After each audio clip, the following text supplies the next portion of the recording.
turn it over to you. All right, thank you so much, Randy. And can you hear me and see my screen? And I've got my webcam on. Is all that working okay? It's all working just fine. Awesome, thank you so much. So yeah, I'm going to keep on the theme that we just heard from Chad and Matt on ensemble and probabilistic forecast information, but now I'm going to take it more of a messaging and social science approach, because like Matt said, we're really trying to deal with what's the most useful forecast. And for a forecast to be useful, it needs to be communicated well and effectively. That's a lot easier said than done. So just taking a step back, and why do we even need to communicate this probabilistic information? Well, there's a lot of very good reasons. A lot of our users, both our core partners and the public, they've got important planning decisions to make. And a lot of that could depend on probabilistic information, such as your potential worst case, best case, what are the odds? Maybe they have a certain decision-making threshold that their decision-making depends on. It helps our users visualize the risk. It helps them visualize the potential ways that the forecast could deviate one way or another. And it also, this is important, it helps, I think, for our agency to maintain trust and integrity with our services, maintain that scientific integrity. How many times have we felt constrained by putting out a deterministic snow forecast when in our head we're thinking it really could go either way, and then that deterministic forecast busts, and we're thinking, I wish I had messaged better the chance for that forecast to deviate. Well, the more that we communicate probabilistic information, the more that we can do that, the more that we can keep our ranges more realistic, and that really helps our users plan as well. And like I said, I really like this quote from Matt, and I borrowed some material here from his presentation. It's not about the right forecast, it's about the most useful forecast.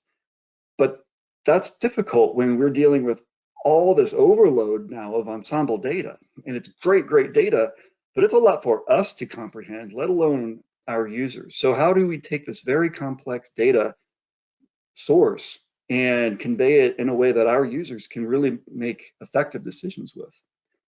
And that's where we're going to rely on the social science, but that's not clear-cut either. And I took another example from Matt's talk, this percentage of people who interpret wording one way or another. It's really interesting. I mean, look how many people interpret 50% as everything from chance to expected.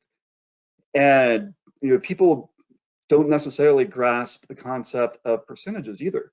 And look at the way we communicate SPC. I've talked a lot about this in the past. There are some great studies out there, and if you haven't heard them by folks like Sean Ernst and Castle Williams and others, the general public has problems grasping what these SPC outlooks are really saying. And there's probabilities in this too. We all know that a slight might mean maybe a 10% chance for a tornado. We know as meteorologists that when SPC says a 25% chance for a tornado, that's high. We interpret it as knowing that's high, but a lot of people will hear 25% and look over here at this graph, and they think a 20% is pretty low. So how then do we effectively message this complex probabilistic information? And I know a lot of us were looking for that right answer. What's the right answer to communicating the potential for the snow? What's the right answer for communicating the potential for severe weather? And I'm going to tell you right now, there is not one. And from all of the work that I've done with social scientists and continuing to do, the more we keep looking for that one right answer, the more time we are wasting, because there are multiple right answers and it really depends on who you're talking to. And I know we don't like to hear that. That makes our job a lot more difficult, but it's also good job security. But what we do know is we've got a lot of users out there with very important decisions to make. I think a lot of us have attended some kind of DSS event where we're at an outdoor concert or maybe an outdoor fair. We know a lot of counties and states need to treat roads based on winter weather predictions, or it could be extremely impactful decisions like to evacuate an entire city ahead of a hurricane. A lot of these decisions do rely on probabilistic information, and the better that we can communicate that information to our users, the better decisions they can make. So for one example, I'm just going to use something local here from Nashville. Last year, when the NFL draft held the draft here in Nashville, and it was a huge event. 600,000 people gathered in downtown Nashville. It was actually the largest outdoor event in state history, and I think it was the largest draft in NFL history. Huge, huge event. And let me just tell you, when you're the Sioux and your WCM tells you, oh yeah, I'm going to be on extended maternity leave during this draft, can you handle this? You're thinking, oh great. But it actually ended up being a lot of fun, and a lot of great stuff came from this. Just to show you a quick background of what happened, you can see here massive amounts of people crammed into an outdoor area, many smaller stages. You can see a few of them here. The main stage, I don't know if you can see this on the right, the main draft stage, I don't know why, but they decided that the banks of the Cumberland River would be the perfect place to build it. And you can just imagine how sensitive they were to things like wind, lightning, and river level, because of if that river were to go up, it would have washed that stage down the river. So they had specific decision-making thresholds with thousands and thousands of lives in their hands. So knowing these thresholds, we went to several planning meetings, national planning meetings, and we found out that they had actual thresholds to make decisions based off of, such as wind.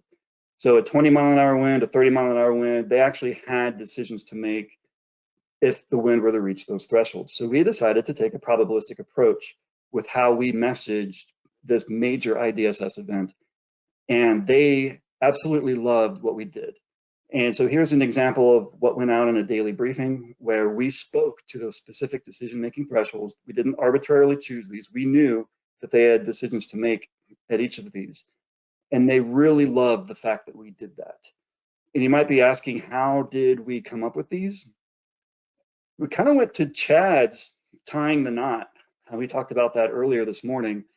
We used that ensemble data. We used deterministic data. We used forecaster expertise and conceptual models. So this was a subjectively drawn probabilistic forecast product for the NFL draft, and they really, really liked it. Same concept for the Cumberland River. This was particularly challenging because they had quite a few decisions to make at these certain river levels, and these were all below action stage, by the way. And so we were in close contact with the Ohio River Forecast Center, and that was great because we were actually a customer of the Ohio River Forecast Center when they were conveying to us probabilistic chances that the river could reach these levels. And so with coordination with them, we came up with this, and again, they absolutely loved it. They loved the likely, possible, not expected wording, and it really helped them make good decisions. They liked it so much that we used the same type of format, moving a couple of months later to the Country Music Association Music Awards Festival. That was about 200, 300,000 people in attendance. And again, they just loved, here's an example of a lightning outlook using probabilistic information. Some of it was in DM, some of it was href, and some of it was just using our own forecaster expertise to come up with this. So that was a success story with very high-end users, very high-end weather-savvy users with very important decisions to make with hundreds of thousands of people under their care. We were wondering, so does that approach that we used work well with other users? And so we polled our integrated warning team a few weeks later. They all really liked it, even the smaller counties that said, yeah, we don't necessarily need that kind of information that they needed for the draft, but we still really like it. So fast forward to this year, and we have now begun what's called the Weather Resilient Tennessee Project. And it's a really cool project that I'm very proud of. It's a joint project between all 4 WFOs that serve the state of Tennessee. That's being Memphis, Nashville, Huntsville, and Morristown. And our goal is to come up with consistent IDSS products across the whole state. And it's not just the products that we're putting out, but we're making sure that the content going into those IDSS products are consistent and similar statewide. And so we talked about it. We from Nashville presented to the other WFOs what we had done. And we decided, well, let's see if this is something that we want to consider presenting to all of Tennessee. But to do that, we needed to find out how our users across the state of Tennessee used probabilistic information and how they interpret it. So what we did was we sent out an informal questionnaire, and I need to stress this was informal, just a questionnaire asking the users in and around Tennessee how they use and interpret probabilistic information. We got an outstanding response rate of 123 responses, which is huge. And so this is mostly Tennessee, but a little bit of Arkansas, Virginia, Alabama, parts that the WFOs also cover. So what I want to do now is just kind of give you a taste of what came out of this questionnaire. And I'm not going to go into the gory details of it. I just want to show you some of what came out because it's very interesting. What you're going to see ties back in earlier about what I said about there really being no one answer to how users want this information conveyed to them. So we did ask, just like the NFL draft, do you have specific thresholds that you make decisions based off of? And a majority, about 60% said yes, 40% said no, not really. And the responses, I only extracted 3 of them here, showing that some of them have exact thresholds for everything. This one saying wind gust, snow, heat index. Yes, they've got exact thresholds that they need to make decisions off of. Another one, kind of maybe 60 miles an hour affects the school buses. And then another one saying I can't say that. We've got mountains, we've got valleys. It's too complicated. So already we're seeing quite a varied response just in the state of Tennessee. We asked them how they thought about that NFL draft probabilistic example compared to more traditional products that we like to put out, such as these sliding scales going from low to high.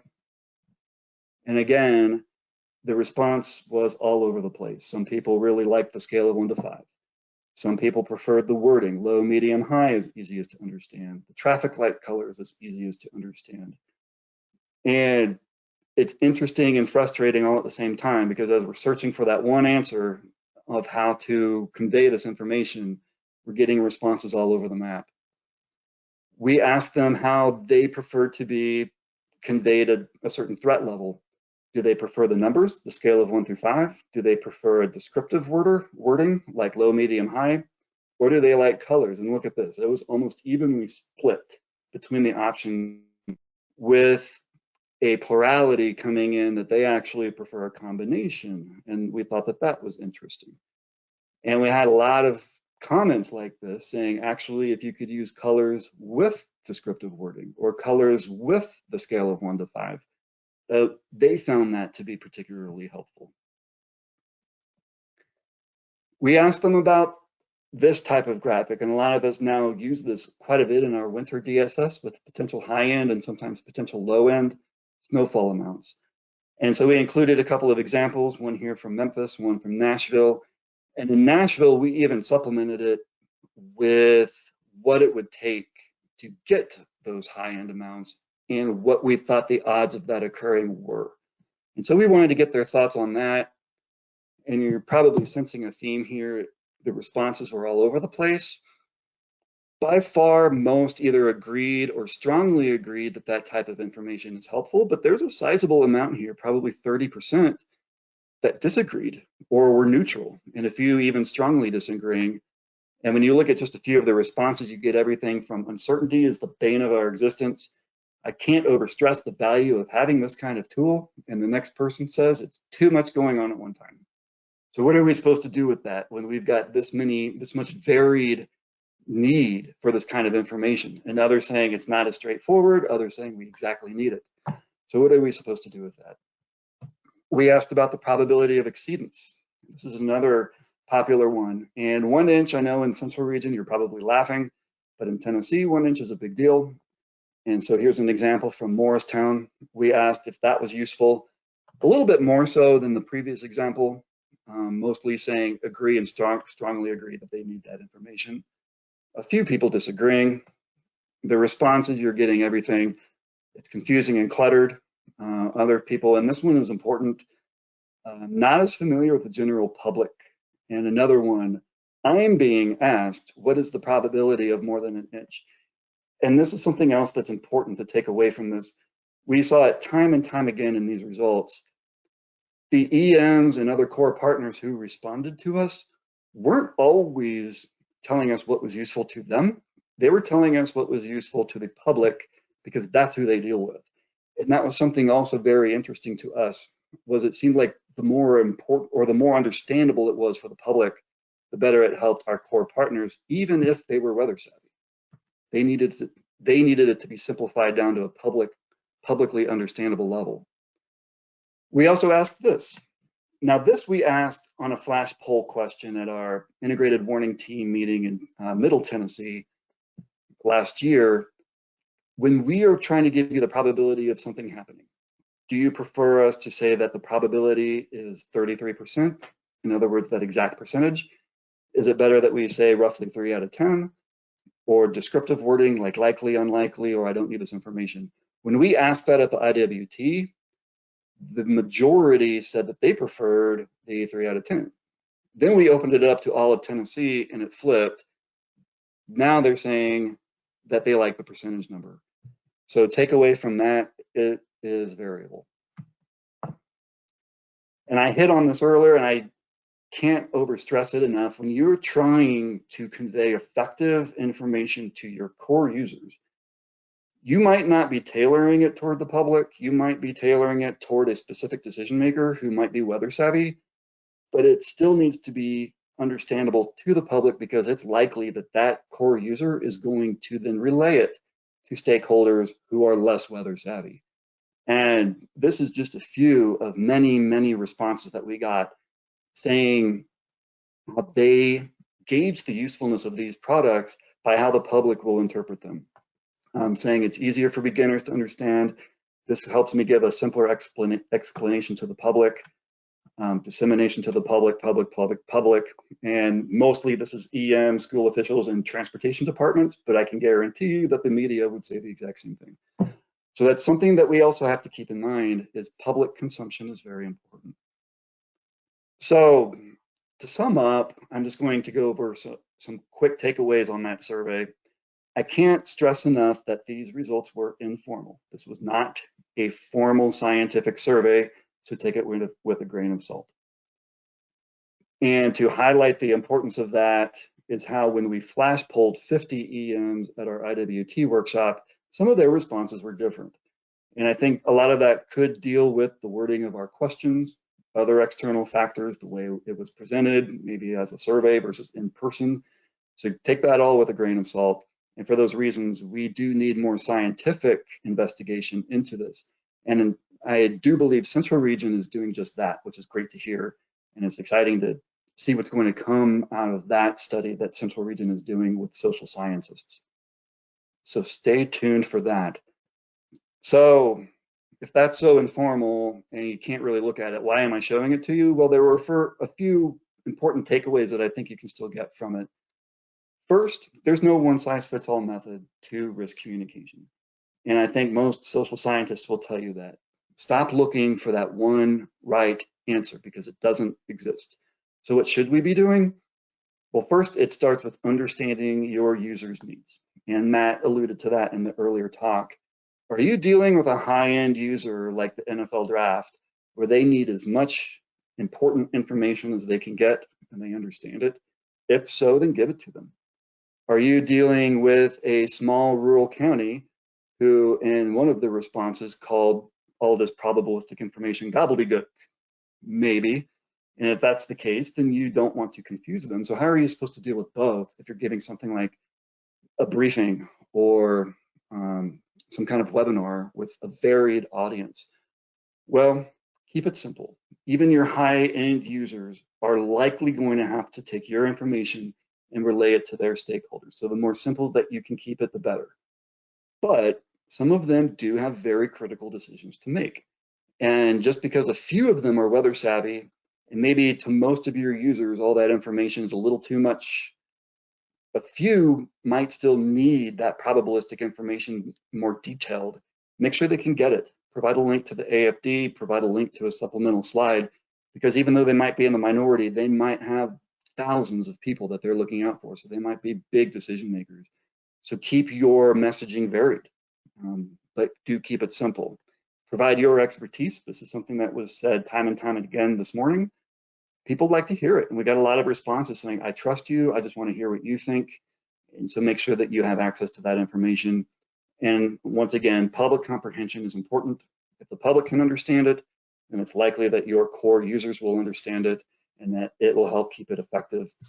But one final takeaway is that people do need and rely on probabilistic information. So use it, but understand what people need out of it. And the more you understand what they need out of your probabilistic information, the better and more effective your message will be. And that's all I have.